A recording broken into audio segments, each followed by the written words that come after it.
Good morning or good afternoon, whatever time of the day you are watching this. My name is Paul Waterman, if you didn't know me. My son Dawn and daughter-in-law Janet and wife Dorothy and I are collaborating to present this 6-week course about the journeys and letters of Paul of Tarsus. Since we did not record the actual first 2 sessions, my son and I will be recording these sessions, making them available through the Christchurch United Methodist website for you to play catch up. So this will be a recording of the first session that was originally presented on July 12th. So with that introduction, let me begin with what we covered in that first session. I will be able to show with this presentation the first week video. Future videos will be available as a separate place on. Let me tell you what we're here to do, what we're doing this course for. We want to learn more about Paul's ministry, particularly his missionary journeys and his writings, and subsequently the very strong impact it is Paul's life and writings have had and continue to have on our Christian church. We want to understand the context of Paul's journeys and teachings. It was a period in history that we now know as the first century of the Common Era. It was an era that was, and it was in a part of the world around the Mediterranean Sea that was dominated at that time by the Roman Empire. And we'll learn more about that. We'll learn about the physical environment. We will try to understand how the ancient world worked and what was going on there. And we will try to understand how do we get the message that Paul received and how do we respond to it. So today we're going to focus on what happened in the first century. We're going to focus on the influences that shaped Paul's life before and immediately after the Damascus Road experience, and how they all influenced his life from then on. In future sessions, we'll talk about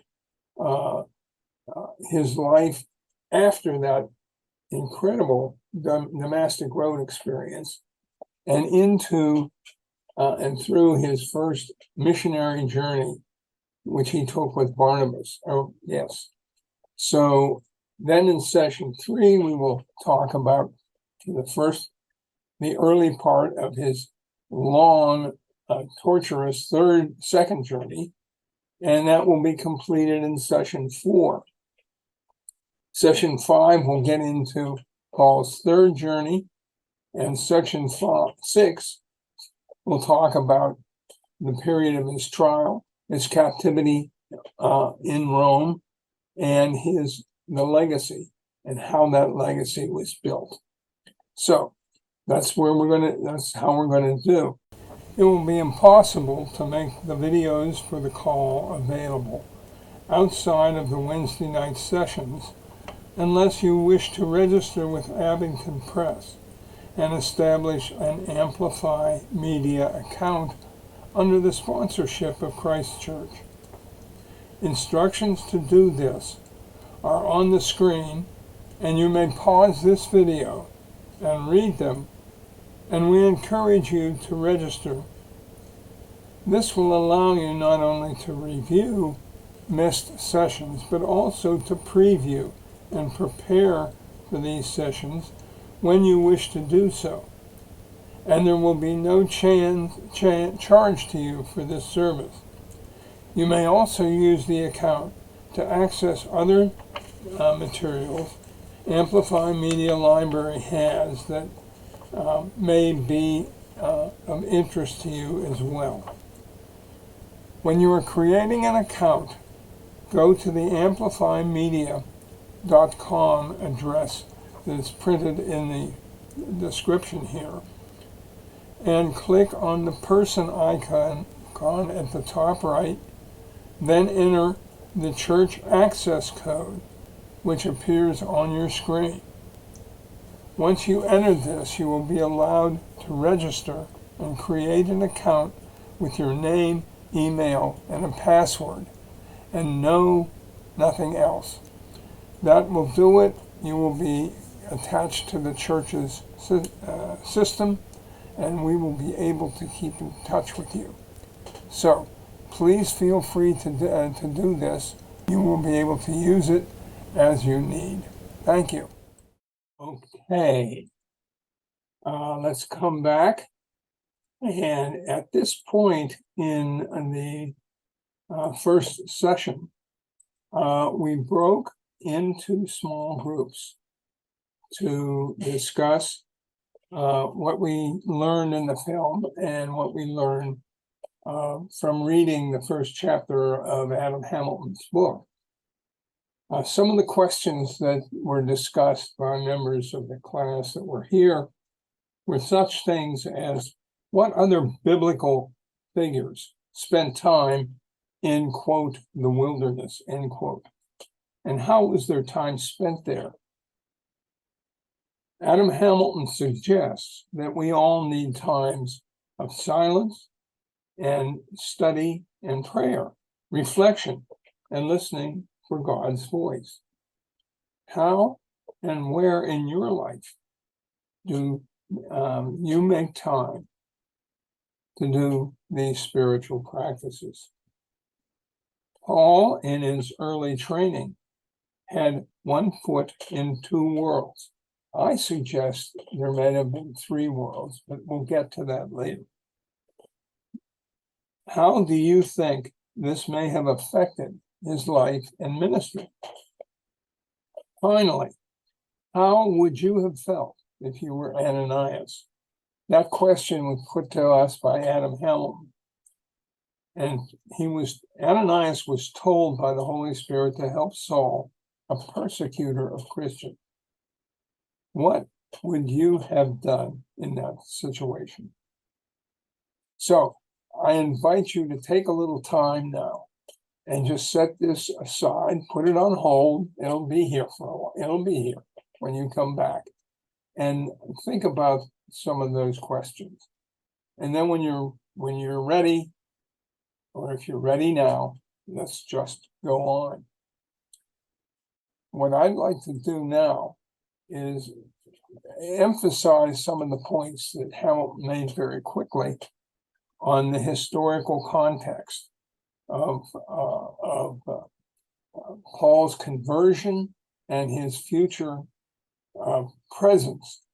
And that's that this is that first century world, defined by what we once called after Christ, Anno Domini, year of the Lord, but increasingly in the last few decades have been referred to as the beginning of, quote, the Common Era. So I'm going to use CE rather than AD as I talk about the historical setting for Paul's ministry and the development of the early church. It was a world that was very one-dimensional and very relatively small located in a small area, the area around the Mediterranean Sea. Now, this world existed to the ends of the earth, but the ends of the earth were not known by the people who were shaping thought and knowledge as we know it now. That was literally shaped by a world that surrounded the Mediterranean Sea and dominated at that time by the Roman Empire, which succeeded the domination of the Greek Empire before them. And before that, a number of small, quote, empires in places like Egypt and the Fertile Crescent between the Tigris and Euphrates River, and to some extent, the area that we now call Turkey. So that was, and it was limited in its knowledge of the earth and the universe. The concept of the earth was much different. It was considered to be a flat, round plate. And when you got too close to the edges, you were in trouble. It was somewhat limited by the technology for moving. Right? You had things, nothing traveled faster than the fastest horse or the fastest ship. Information did not travel any faster, and people did not move any faster. People were not mobile as we consider mobility today. The incredible thing about the Greek and the Roman empires was the ability to manage and administer peoples in this Mediterranean basin as a single sort of political entity. And it was really done by sending wise and well-trained people as governors out from, whether it was from Athens or the city-states of Greece, emperor, or the leadership in Rome. It would send people out with military support to manage and pacify and govern in this area around the world, around the world that we knew it. It's a very different world than we think of today. This is a very brief timeline which considers the life of Jesus as shown in the gold down here, and going from somewhere around the beginning of the first century for about 30 years or 33 years into the future. Right. Then in the red diagram here is essentially the critical points of Paul's life, mostly after the call that we heard about on the Damascus Road, somewhere around the 34th year of this first century. And we have in here his sort of preparation for 3 journeys. The first journey, the second journey, and the third journey, and then a life in Rome in captivity. Up here are essentially the timeline of Paul's writing, which start probably somewhere about 51 with the writing of the First Thessalonians, and following after that by Galatians, and then other Galatians and other works while he was on the second journey in Corinth. And then basically Luke, the author we know of Luke, begins in 70, sometime after Paul's death, and for about 10 years, in a space of about 10 years, they write the books of the Bible and the New Testament we know as Luke's Gospel and Acts, and they're written incidentally in the style of a Greek novel of the time, and that makes them so readable and so open to us.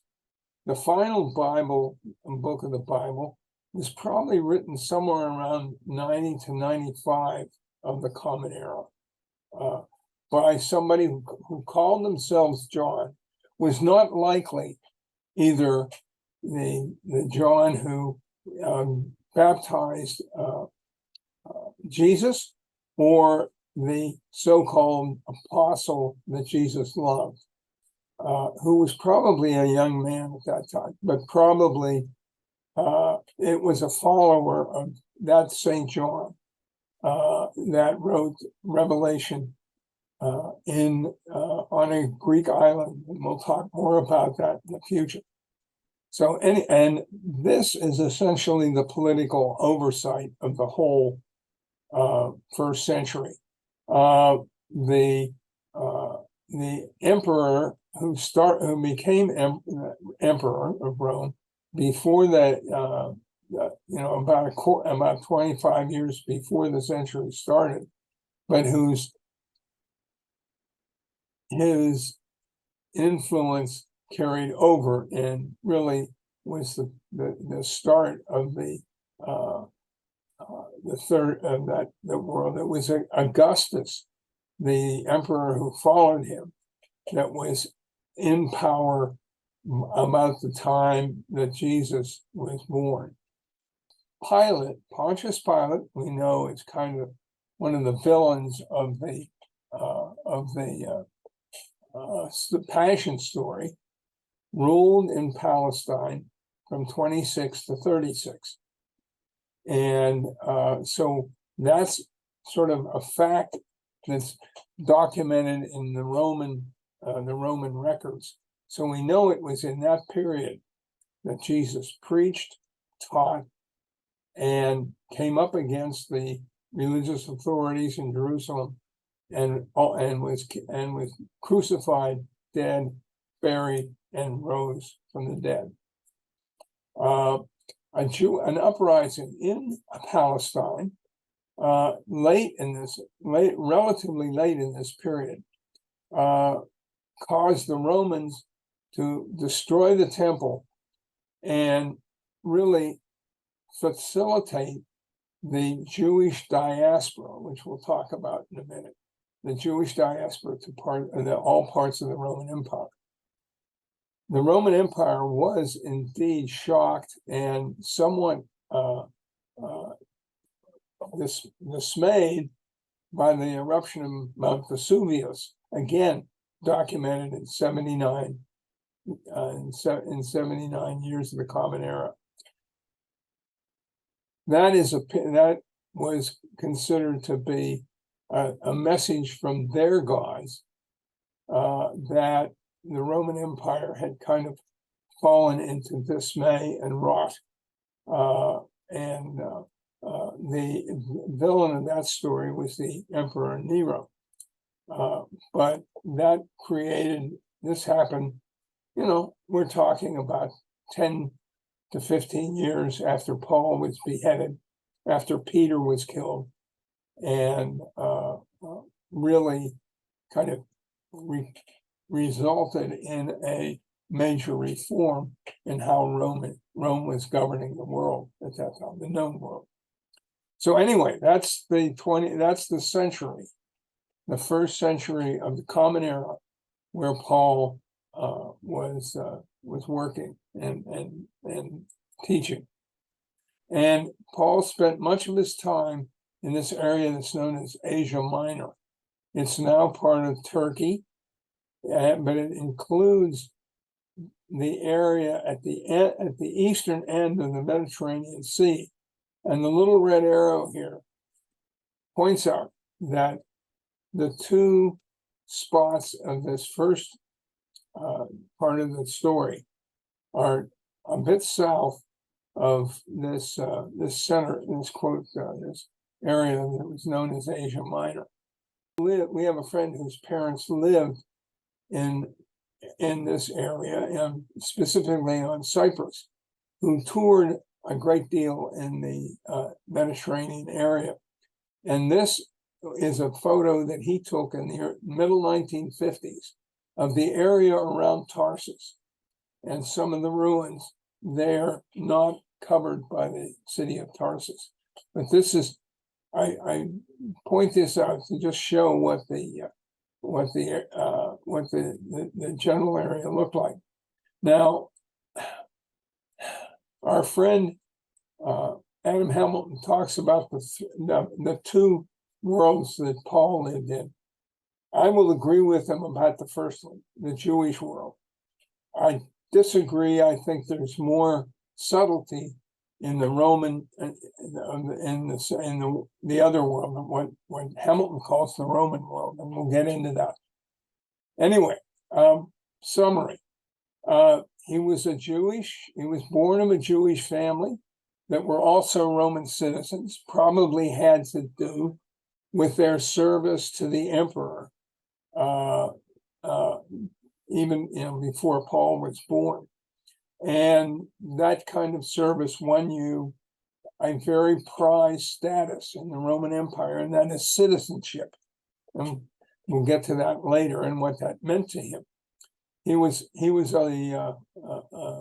members of Levi, which is a priestly clan of the Hebrew nation, Hebrew people. They were, as he says, they were Hellenists. They were taught in Greek, and Paul was born, into this family early in the first century. He was educated, as he said, as a Pharisee, and he was proud of it. He mentions it in his letters. He mentions it, and it's pointed out that he was a student of one of the really brilliant people in this period in Jerusalem was Gamaliel. The diaspora of Judaism started a long time before Paul was born, and it happened under the Greek domination of the Holy Land, even before the Roman Empire. And it pushed Jewish people most strongly into this area in what is now southern Turkey and Syria, and even as far as the Egyptian coast. But this was basically the dissolution of the strong binds which bound together the Jewish people way into antiquity, and they became more or less citizens of this Roman world and moved where businesses, opportunities, and whatnot were there for them. They were clannish. They kept their allegiance. They taught in synagogues and in places of gathering. They had a considerable amount of allegiance and willingness to sacrifice a lot to go back to Jerusalem and worship there in the temple, or go to Alexandria, which had become at the university there, a center for Jewish learning and a repository for Jewish history and writings. So that was and Paul is proud of this. He said he mentions this as part of his strength, and probably was. He was ready for the call educationally and historically. Now, again, we mentioned that Paul was a Roman citizen. Tarsus was an imperial Roman city, and it got that under the patronage of Antony and Cleopatra, and as a result of service to Antony and the emperor, Roman citizen was granted to the free citizens of that city, whether they were Greek or Jew. So Paul's family benefited from that citizenship. Paul was fluent in Latin. He was taught in Latin. And he understood Roman customs and law, and along with that, understood and valued the importance of his citizenship, which allowed him to move throughout the Roman Empire in a way that many other Christians could not move. He went to Roman cities. Those were his targets. Those where he said, this is where Jesus wants me to go. Athens, Ephesus, Philippi, and those were Greek cities that the Romans had taken over. Paul tends to use Roman names for people and places.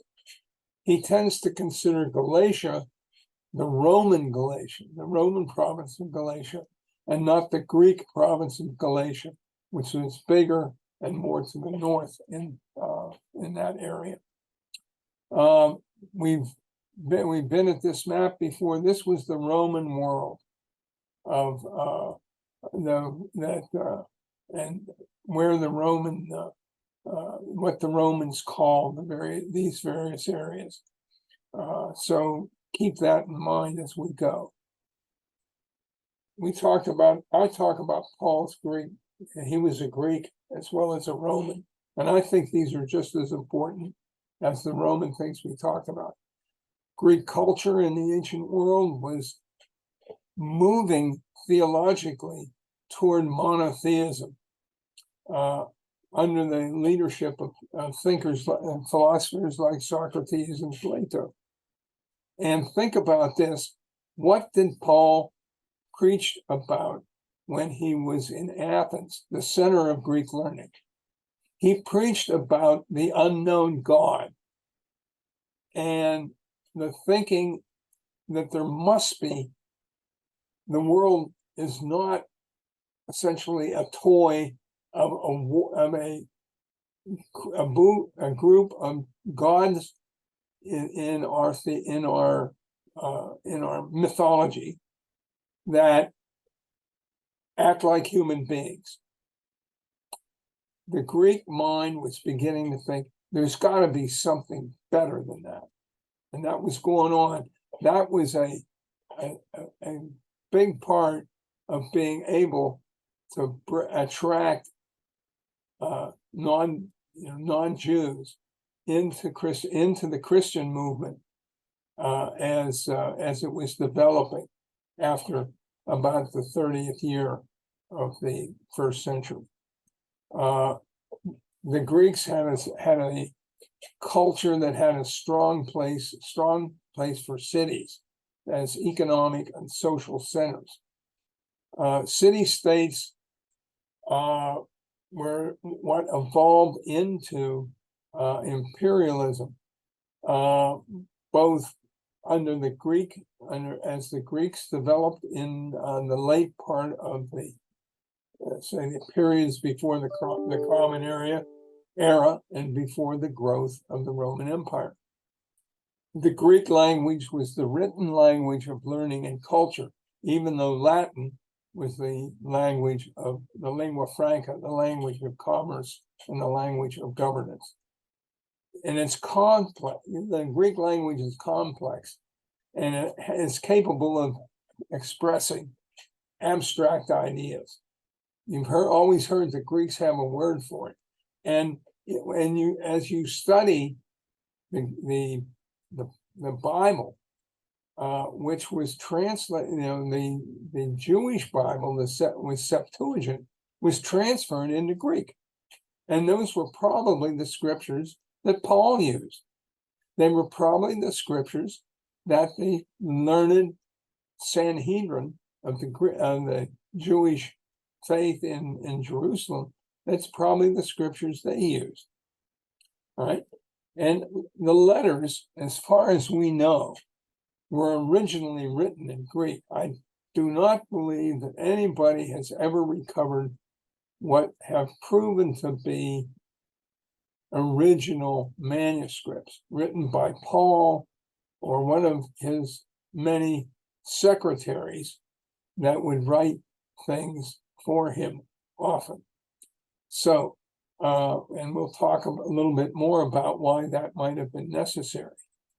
Again, just to cover what our friend Adam Hamilton covered, he was really into enforcing Jewish doctrine and punishing the Christian movement, which at the time was basically within the Jewish religion, the Hebrew religion, and was known as the Way. And people were followers of the Way. And this experience on the road to Damascus was very traumatic, and you can speculate about what really what happened, what it was, but it was essentially an intervention by God in Paul's life. And that time in Damascus and Arabia is kind of really not well, how much time he was in Damascus and how much time he was in Arabia is at doubt. But that was a period of 3 years from that call to when he essentially went to Jerusalem, tried to make his peace with the leaders of the Way in Jerusalem, and eventually went back to Tarsus. That was about a 3-year period after that call. Here's what Palestine looked like at that time. Way up here is Damascus, okay? Way down here is Jerusalem. Now it is, and Samaria is here, the 10 cities that are here. This is the Jordan River from the Sea of Galilee down to the Dead Sea. Paul was obviously somewhere between here and here when he was essentially hit on the head with a 2x4 and made to understand that his life was more than what he was doing.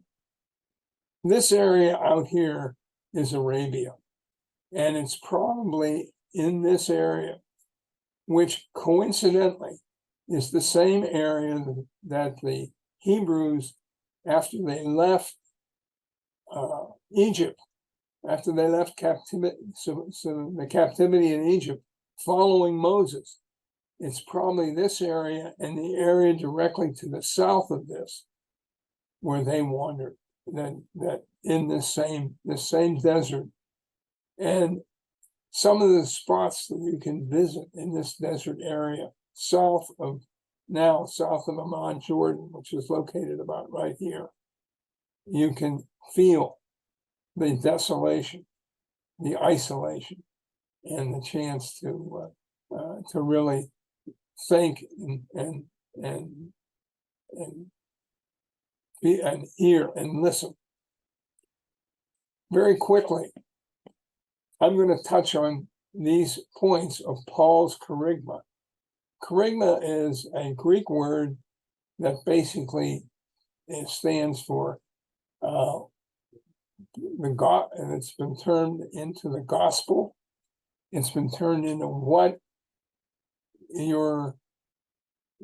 God tells you you should be grounded in is part of being a follower of God. This kerygma is different than the kerygma that's outlined in some of the Gospels, but it's what Paul preached on. Material we covered in this first session. Think about questions, comments. Think about what particularly struck you and what came as a surprise. What would you like to know more about? And let us know so we can do this. We can make this course more focused on your needs and not our knowledge. So share it with you, share it with friends. Join us if you keep and stay with us for the next 5 weeks. God bless and take care.